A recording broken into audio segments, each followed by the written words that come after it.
Let's take a really quick look at how we can go about streamlining the interface of the song page within Studio One 6.6.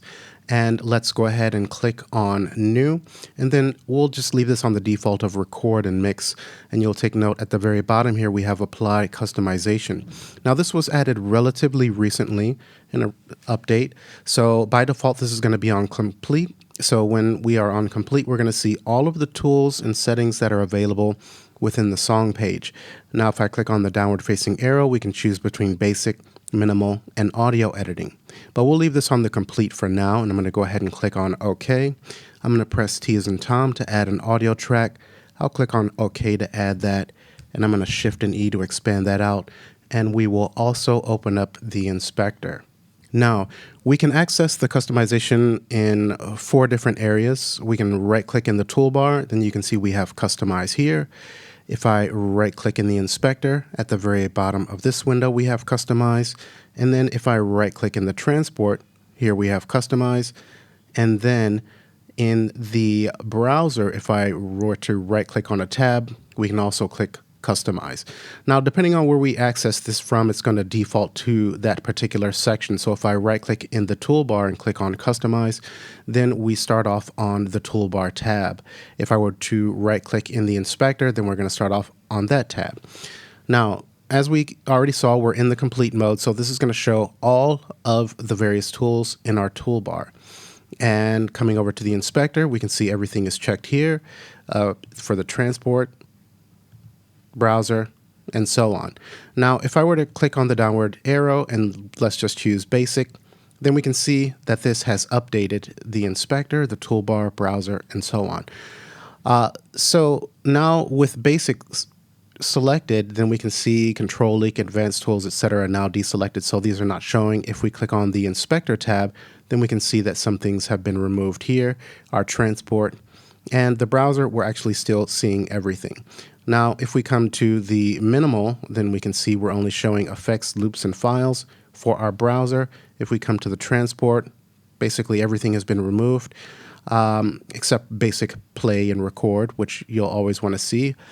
In the inspector, we just have several items that have remained, and then the toolbar. Now, if we come to audio editing, then we're going to have tools that are specific for audio editing within these 4 sections. So you can always make use of one of these presets that's going to fit your workflow and your needs, but we can also create our own custom settings as well. So I'm going to come back to the complete, and I'm just going to randomly deselect a few of these. And you can see that this has switched to user defined.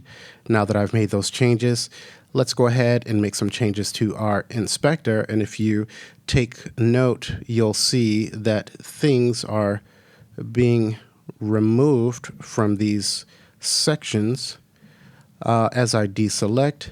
Let's come to the transport and remove some of these items. And again, you would just tailor this to whatever you would like to see and what is most useful to you. So now that we've made the selections that we would like of what we want to see, we can click on this little paper icon, and then I can store this. We'll just call this tutorial 1 and OK. So now when I come to complete, we're back to the default, but then I can also come to tutorial 1 and then choose my personal preferences that I've made. Now, if you notice, the user defined is still here. So we could have actually, after we made the changes, come to the paper icon and chose to rename that and then called it tutorial 1.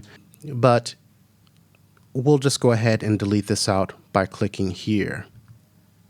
And we'll choose yes. And then we'll come down and choose our tutorial 1.